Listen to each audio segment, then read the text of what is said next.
하나님의 말씀은 구약성경 전도서 5장 오늘은 1절부터 7절까지 말씀을 묵상하시겠습니다. 952페이지 전도서 5장 1절부터 7절까지의 말씀을 먼저 저와 여러분이 교독합니다. 1절 말씀 제가 먼저 읽겠습니다. 너는 하나님의 집에 들어갈 때에 내 발을 삼갈지어다. 가까이 하여 말씀을 듣는 것이 우매한 자들이 재물을 드리는 것보다 나으니 그들은 악을 행하면서도 깨닫지 못함이니라. 너는 하나님 앞에서 함부로 입을 열지 말며 급한 마음으로 말을 내지 말라. 하나님은 하늘에 계시고 너는 땅에 있음이니라. 그런즉 마땅히 말을 적게 할 것이라. 걱정이 많으면 꿈이 생기고 말이 많으면 우매한 자의 소리가 나타나느니라. 내가 하나님께 서원하였거든 갚기를 더디게 하지 말라. 하나님은 우매한 자들을 기뻐하지 아니하시나니 서원한 것을 갚으라. 서원하고 갚지 아니하는 것보다 서원하지 아니하는 것이 더 나으니 내 입으로 내 육체가 범죄하게 하지 말라. 사자 앞에서 내가 서원한 것이 실수라고 말하지 말라. 어찌 하나님께서 내 목소리로 말미암아 진노하사 내 손으로 한 것을 멸하시게 하랴. 꿈이 많으면 헛된 일들이 많아지고 말이 많아도 그러하니 함께 읽겠습니다. 오직 너는 하나님을 경외할지니라. 아멘. 여러분, 오늘 5장 1절부터 7절까지 여러분 묵상하실 때에 우선 두 가지 이렇게 이해를 하고 묵상을 하시면 좋겠습니다. 우선 이제 전도서는 여기에 이 전도서를 설교하는 이 전도자라고 하는 말이 제일 처음에 말씀을 드렸는데요. 이 전도자라는 말 뜻이 이렇게 공중 가운데서 많은 사람들 대중 가운데서 이렇게 가르치는 자, 말하는 자, 전하는 자 이런 뜻을 갖고 있거든요. 그래서 이제 이 전도서는 우리가 이해하기로 이제 왕 솔로몬이 자기 백성들을 가르치는 설교로 이렇게 이해를 하시면 좋습니다. 만왕의 왕이신 우리 주님께서 그 백성들인 우리를 가르치시기 위해서 말씀하시는 설교 말씀입니다. 그래서 가르치는 주제는 사실은 5장 1절도 보시면요, 너는 하나님의 집에 들어갈 때 내 발을 삼갈지어다, 조심할지어다 이 말이거든요. 이 말 뜻은 오늘 7절 말씀 보시면요, 그러하니 오직 너는 하나님을 경외할지니라. 그러니까 주제는 하나님을 경외하는 것입니다. 하나님을 경외하는 것이 큰 주제고요. 그리고 이제 두 번째 생각할 것은 이 전도서가 이제 크게 이렇게 네 편의 설교로 나누어져 있다고 제가 말씀을 드렸고요. 그래서 오늘 지금 5장은 두 번째 설교 중에 지금 나오는 것입니다. 그래서 네 편의 설교가 있는데 그 설교가 전부 다 이렇습니다. 크게 또 두 부분으로 나누어서 앞부분은 하나님이 없는 그냥 자연인들, 이 땅에 그냥 하나님 없이 살아가는 사람이라고 하면은 모든 사람들의 관점, 사람들이 보는 눈으로 이 세상을 어떻게 보고 어떻게 이해하는지, 그래서 하나님이 없는 사람의 관점, 그리고 하나님을 믿는 오늘 우리로 말하면 중생한 거듭난 구원받은 하나님의 사람들이 보는 관점, 이렇게 크게 두 개로 나누어서 이렇게 한 편의 설교가 이루어지는 것을 볼 수가 있습니다. 그래서 우리가 쭉 읽은 대로 첫째 설교를 3장 이제 1장 여러분 1절 11절까지는 이제 1장 11절까지는 전체 어떤 서론이라고 말씀을 드렸습니다. 그러니까 들어가는 말 뭐 이렇게 얘기를 하지요. 그리고 1장 12절부터 시작된 설교가 3장 15절에 끝나고, 그리고 이제 두 번째 설교가 3장 16절부터 이렇게 이제 5장 마지막까지거든요. 이렇게 그렇게 이제 그것을 처음 설교다, 두 번째 설교다 이렇게 나와 있지는 않는데, 여러분 이렇게 나누어서 이렇게 딱 생각을 하면은 전도서를 조금 더 이렇게 전체를 이렇게 이해를 하고 받아들이기가 쉽다는 것입니다. 그래서 이제 3장 16절까지도 첫 부분은 하나님을 믿지 않는 일반 중생하지 못한 사람들의 눈으로 보고 그리고 이제 중생한 사람의 눈으로 보는 것이 급작하게 중간에 그 하나님에 관한 말씀이 이렇게 나옵니다. 오늘 3장부터 나오는 두 번째 주제도 두 번째 설교 구조도 가만히 보시면은 이제 그렇게 되어 있습니다. 그래서 이제 4장 여러분 그 3장 16절부터 어제 말씀 4장 16절까지 보면은 이게 결국은 결론이 이게 첫째 설교하고 똑같습니다. 그러니까 해 아래서 행하는 모든 우리의 모든 행하는 모든 행위가 다 무의미하다는 것입니다. 모든 것이 의무하다는 것이 이제 어제까지 말씀 4장 16절까지의 결론이었습니다. 다른 말로 현 세상에서는 궁극적인 그런 가치를 가진 것은 아무것도 없다는 것이요. 없다는 것이죠. 그래서 어떤 일에 어느 것에 이 정신을 쏟든지 모든 것이 시간 낭비고 무의미한 행위들이다.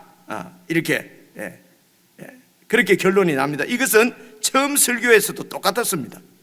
그래서 이제 어제 말씀까지도 지혜로운 삶이나 처음 나오는 지혜로운 삶이죠. 그리고 최고의 성취를 이룬 삶이나 또 많은 사람들의 칭송을 받는 그런 사람들의 행위 이런 것도 사실은 다 이제 허무한 삶이다 이렇게 결론이 나는데요. 이것은 그렇게 살지 아무런 의미가 없다기보다도 사실은 우리 사람들이 모두가 다 죽고 모든 그렇게 지혜롭게 사는 사람든지 어리석게 사는 사람들이든지 우리 눈으로 보니까 결론은 같더라는 것입니다. 다 죽는 것이지요. 이제 그래서 어제 우리 목사님이 설명하면서 헤벨과 올람 이런 말씀도 하는데 이게 이제 원어를 가지고 하시는 말씀이에요. 올람은 이게 영원한 세계를 얘기하는 것이거든요. 그리고 또 이렇게 그 헤벨은 이제 우리는 아주 이렇게 한계가 있는 아주 짧은 인생을 사는 사람들이 영혼에 있는 하나님의 뜻을 우리가 아무리 안다고 해도 다 알 수가 없다. 하나님께서 이 세상을 운영해 가시는 하나님의 그 크신 뜻, 위대한 뜻, 궁극적인 뜻은 이 땅에서 짧은 인생을 사는 우리가 그 무한한 하나님의 뜻을 다 알 수가 없다. 이렇게 해서 모든 것이 허무하다는 것입니다. 그래서 하나님이 없는 사람의 눈으로 본 어제까지 말씀 허무하다, 모든 일이 다 허무하다 하는 것도 그런 행위들도 하나님 안에서 보면은 다 의미가 있어지겠지요.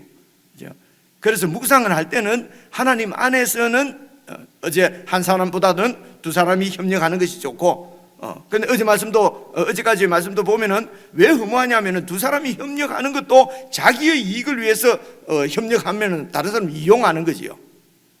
그래서 하나님이 없는 사람들은 다 자기 중심적으로 협력하고 하는 것도 다 자기 중심적으로 하는 것이기 때문에 악이라는 것이죠. 그래서 우리가 그리스도 안에서 보면은 하나님의 몸을, 예수 그리스도의 몸을 세워가는 것은 서로 협력하는 거지 않습니까? 그렇게 반대로 이해를 하면은 좋을 것 같아요. 그래서 어제 이제 우리 목사님이 반성적인 지혜 이런 말씀도 규범적인 지혜, 규범적인 말씀, 반성적인 말씀 이런 말씀도 하셨는데 그런 것도 그냥 이 문장을 이해를 하기 위해서 이제 학자들이 다 붙인 것인데요. 규범적인 것이라는 것은 두 사람이 삼겹줄이 낫다. 한 사람보다도 두 사람이 협력하고 세 사람이 하나가 되는 그것이 더 낫다 하는 것은 잠언이지요.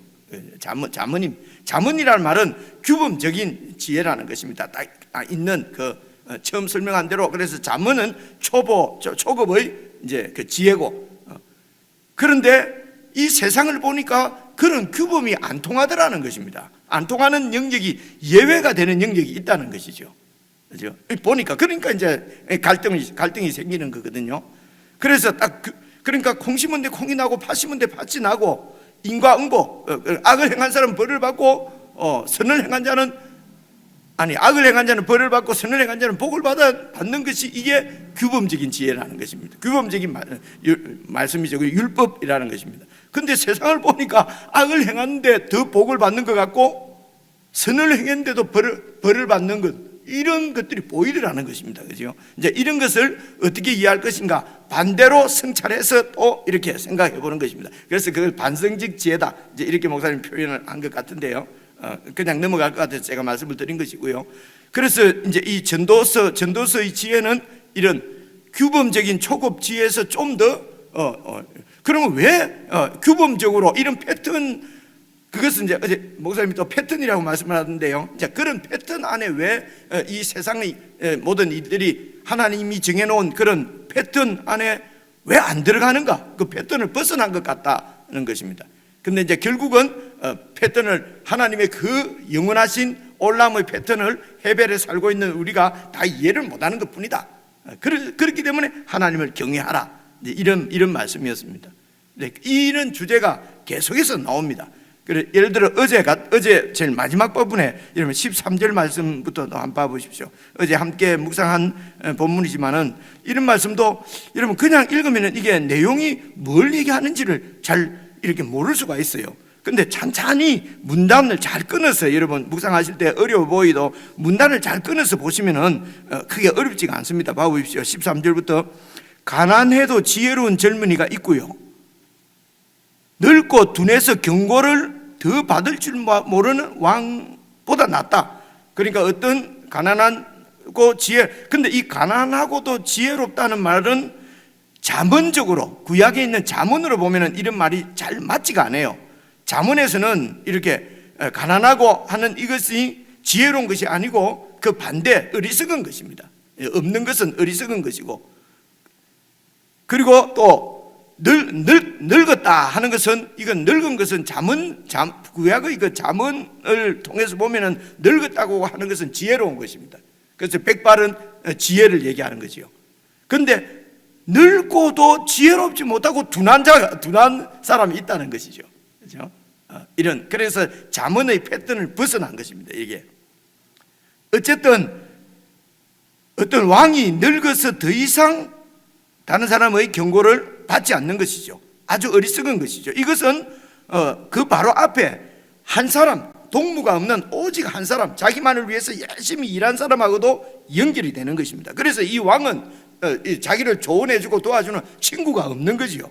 그런데 이 지혜로운 젊은이는 많은 친구, 사람들을 두고 있는 것입니다. 그 지혜로운 것이거든요. 근데 이 사람이 어떤 사람이냐면은 14절, 그는 자기의 나라에서 가난하게 태어났을지라도 감옥에서 나와 왕이 되었다. 이 지혜로운 젊은이는 가난한데 태어나서 감옥에까지 있었는데, 그러니까 예화를 드는 것입니다. 예화. 감옥에도 있었는데 나와서 왕이 되는 수도 있는 거예요. 이 세상에서는, 그 당시 세상에서는 불가능한 일입니다. 이런 일은 있을 수가 없는데 그런 일이 있다는 것입니다. 그렇죠? 그래서 이제 이 젊은이가 왕이 되었는데 15절 보시면요, 내가 본즉 해 아래에서 다니는 인생들이, 그러니까 이 세상에 있는 사람들이 왕의 다음 자리에 있다가 왕을 대신하여 일어난 젊은이와 함께 있고, 그래서 어떤 왕이, 늙은 왕이 있는데 이 왕도 결국은 이 왕도 그 자리를 다른 사람에게 물려줘야 된다는 것입니다. 그러니까 허무한 거죠. 이게 그 최고의 성취가 바로 최고의 높은 자리가 권세자가 왕이지 않습니까? 그 왕도 결국은 그런 최고로 이룬 성취도 무의미하고 허무하더라는 겁니다. 왜냐하면 그 권세를, 그 권력을, 그 자리를 다른 사람에게 넘겨줘야 되니까요. 그래서 왕을 대신하여 일어난 젊은이들과 인생들이 함께 있다는 말은, 다음 이제 왕이 딱 바뀌면은 그 수많은 백성들이 앞에 있던 왕의 통치를 받고 따르던 많은 백성들이 새로 바뀐 왕하고 젊은이가 많이 있다는 것입니다. 그렇죠?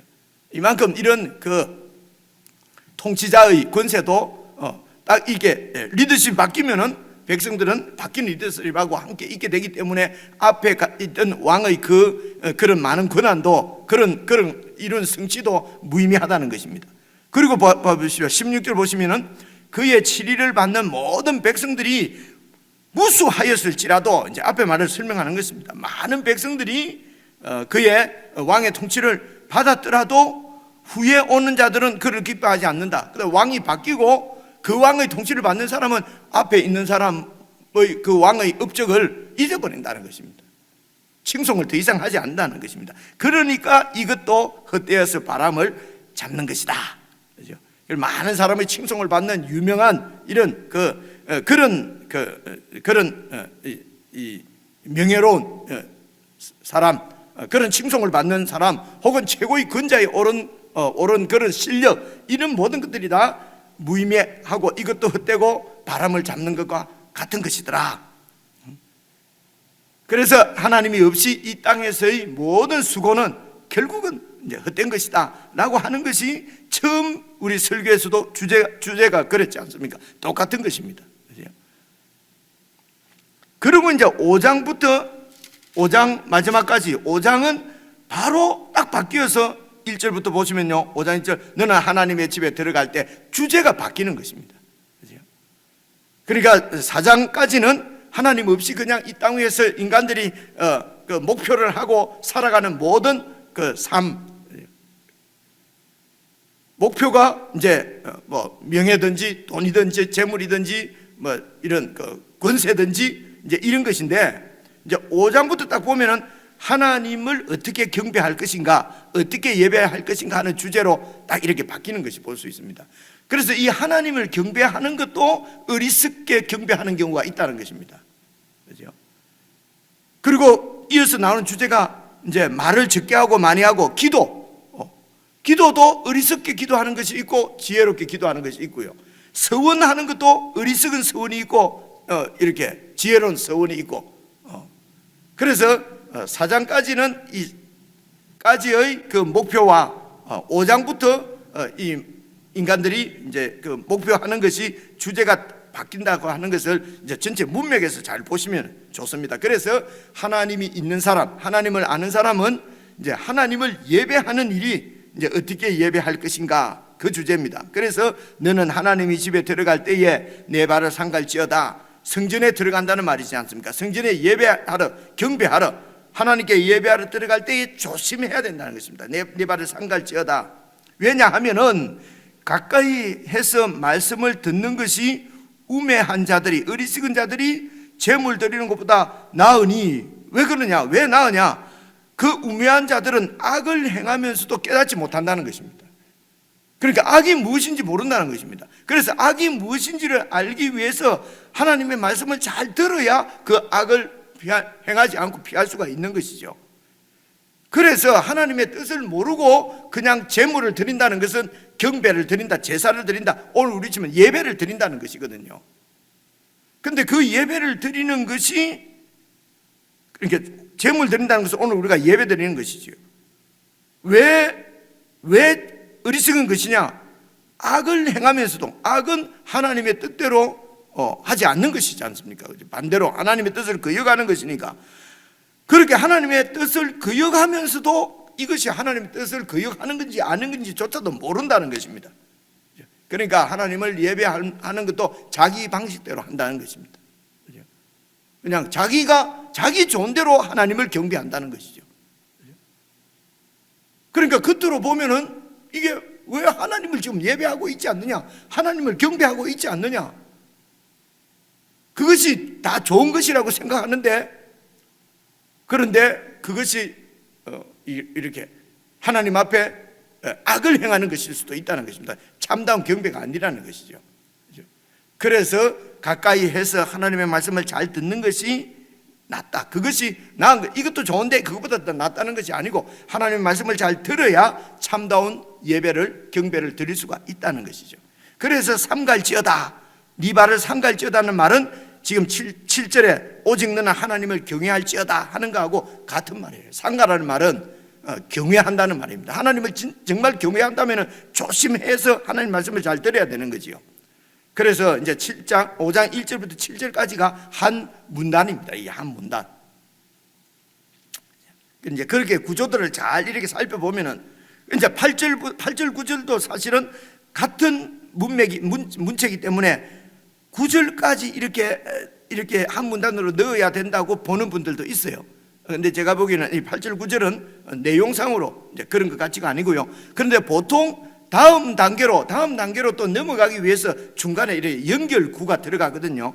그래서 8절 9절은 그렇게 연결되는 것이고 7절까지가 이제 보통 이 히브리인들의 그 문학에 보면은 중요한 요즘도 마찬가지입니다. 에세이도 마찬가지입니다. 이게 수미 상관이라고 하는데 말이 참 보통 우리가 글을 쓸 때도요, 제일 앞에 토픽을 딱 내고요, 그러니까 주제를 내고 그리고 거기에 대한 그것을 이렇게 지지하는 스포팅하는 아이디어를 3개 정도 하고 결론은 주제하고 결론이 똑같거든요. 이걸 이제 수미, 그러니까 앞과 수는 머리 숫자지 않습니까? 미는 꼬리 미자거든요. 앞과 뒤가 상관, 관계가 있게 늘 이렇게 글을 쓰게 됩니다. 이제 성경도 많은 경우 그렇게 되어 있습니다. 그래서 네 발을 삼갈지어다, 이것은 7절에 나오는 하나님을 경외할지어다 하고 이게 연결이 되어 있는 말씀입니다. 이제 그렇게 보면은 주제가 이제 크게 나오는데, 첫째가 하나님께 예배 드릴 때는 하나님의 말씀을 잘 듣는 것이, 경청하는 것이, 그것이 어리석은 예배로, 내 중심적인 예배로 빠지지 않을 수 있다. 오늘 우리가 지금 생각하는 예배하고도 많이, 그리고 오늘 세대에서 생각하는 예배와 또 오늘 우리가 그냥 하나님 말씀을 근거하지 않고 그냥 내 생각에 예배는 화려해야 되고, 아니면은 뭐 또 장음해야 되고, 그러니까 좀 죄송한 말씀입니다만은 이제 그저께도 제가 한 교회에 임직식 예배에 갔다 왔는데, 거기도 이제 목사님들이 나누는 얘기가 뭔가 좀 엄숙하게 하는 것이, 그것이 정말 우리 더 좋지 않겠냐. 이제 주제가 그런 얘기가 이렇게 많이 나온, 어떻게 더 엄숙하게 할 것인가. 그렇게 해서 임직을 받는 사람들이 압도돼서 그냥 그 평생을 하나님 앞에 이렇게 헌신할 수 있도록 만들 것인가. 뜻은 좋은 것 같은데요.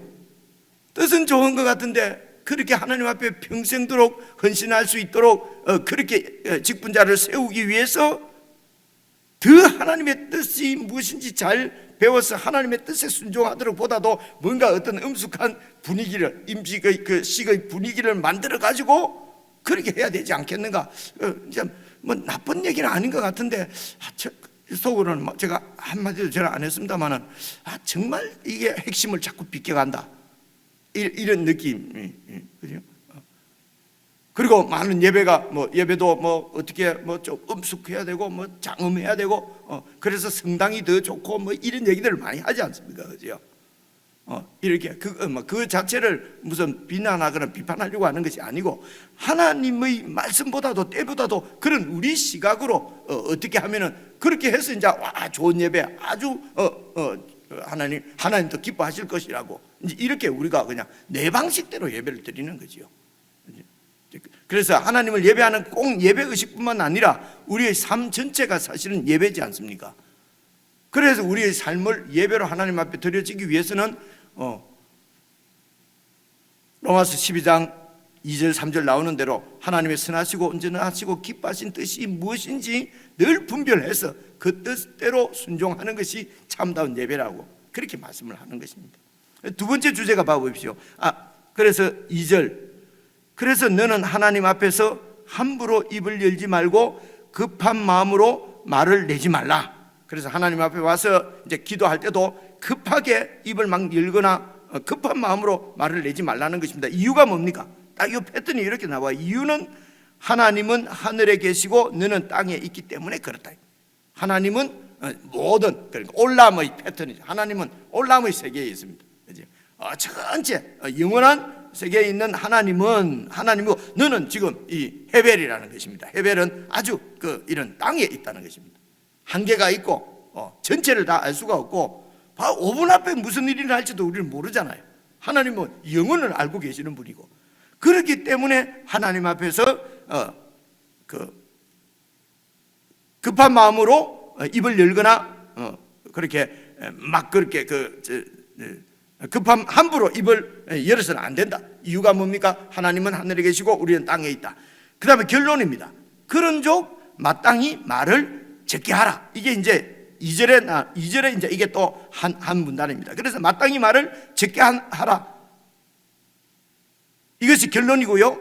그 다음에 이 결론을 뒷받침하는 잠언을 또 하나 더 말합니다. 3절입니다. 그것이 걱정이 많으면 꿈이 생기고 말이 많으면 어리석은 자의 소리가 나온다, 그죠? 라고 하는 금언이 잠언이 있다는 것입니다. 걱정이 많으면 꿈이 생기고, 그래서 뭔가를 걱정하면 밤에 꿈이 많이 생긴다 말입니다. 그죠? 그래서 예수님께서 말씀하시기를 이렇게 그런즉 모든 염려와 근심은 하나님께 맡기고 그런즉 너희는 하나님의 의와 나라와 의를 구하라. 그 6장 말씀을 하시기 위해서 여러분 마태복음 6장 앞부분에 보면은요, 너희는 이방인과 같이 기도할 때에 중언부언하지 말라. 그 중언부언하는 기도가 뭐냐면 이어서 이렇게 설명하죠. 이방인들은 말을 많이 해야 하나님이 자기의 신이 들을 거라고 생각하고 말을 많이 한다. 그래서 너희는 중언부언하지 말라 이랬거든요. 그죠? 이런 말씀입니다.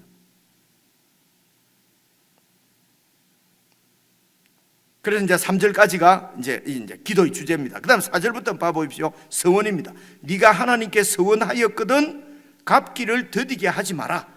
서원이라고 하는 것은 명시적으로 율법이 요구하는 것이 아닌데도 내가 하겠다고 지금 이걸 완전히 자발적인 거지요. 그죠? 내가 이것을 하겠습니다 하고 하나님 앞에 약속하는 것이거든요. 자발적으로. 그렇게 서원을 했다면은 갚기를 더디게 하지 말라. 서원한 대로 하라는 것입니다. 하나님은 우매한 자들을 기뻐하지 아니하시나니 서원한 것을 갚으라. 그래서 어리석은 것은 그냥 쉽게 급한 마음으로 하나님 내가 이렇게 하겠습니다 약속해놓고 그냥 서원을 못 지킨다는 거죠. 안 한다는, 이 어리석은 것이라는 것입니다. 그죠? 그래서 그렇게 하지 마라. 그래서 결론이 뭡니까? 5절 서원하고 갚지 아니하는 것보다 서원하지 아니하는 것이 더 낫다. 결론이 아니라 이것이 이제 잠언입니다. 서원을 하고 갚지 않는 것보다 서원하지 아니하는 것이 더 낫다는 것입니다. 그래서 서원한 것은 꼭 갚아라 하는 것이 결론이죠.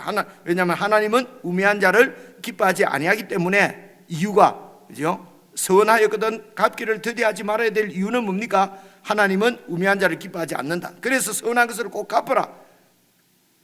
뒷받침하는 잠언은 서원하고 갚지 않는 것보다 서원하지 아니하는 것이 더 낫다. 그래서 우리 예수님은 서원하지 말라고 말씀하시거든요. 왜냐하면 너희가 그 서원을 지킬 수 있는 능력이 없다는 것입니다.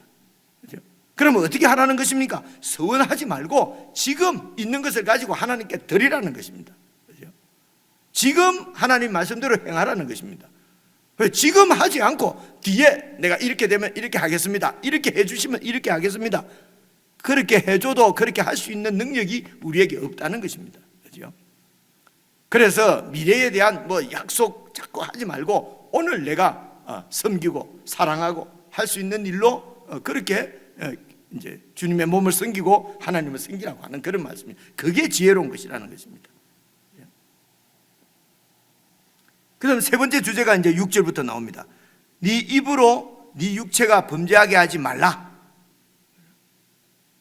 내 입으로 내 육체가, 그러니까 입은 한 부분이고 육체는 뭡니까? 이 몸 전체지 않습니까? 그래서 입 하나, 작은 거 하나가 큰 것을 그냥 다 욕되게 만든다는 것입니다.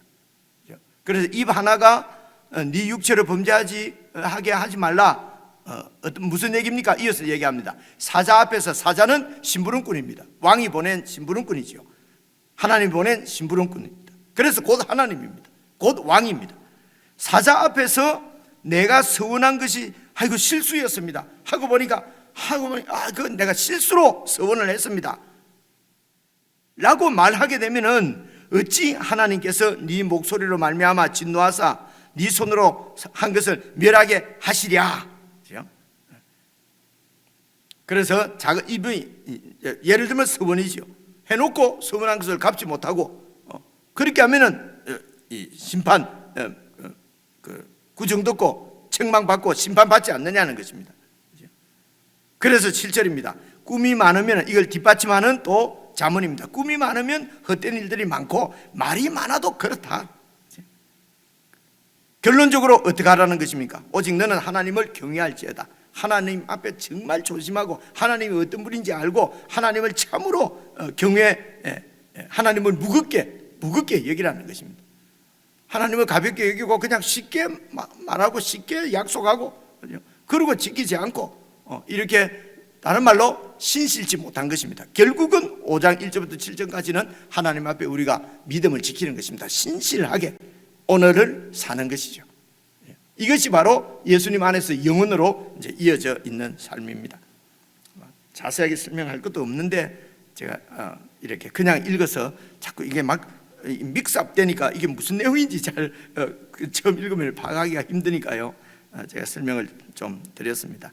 여러분 개인적으로 다시 읽으시면서 오늘 우리 삶과 내 삶과 잘 적용을 해서 참으로 하나님 앞에 이렇게 신실하게 주님을 예배하는 우리의 삶이 예배하는 삶이 될 수 있도록 자신들을 잘 살피는 시간이 되었으면 좋겠습니다. 우리 개인적으로 묵상하시겠습니다.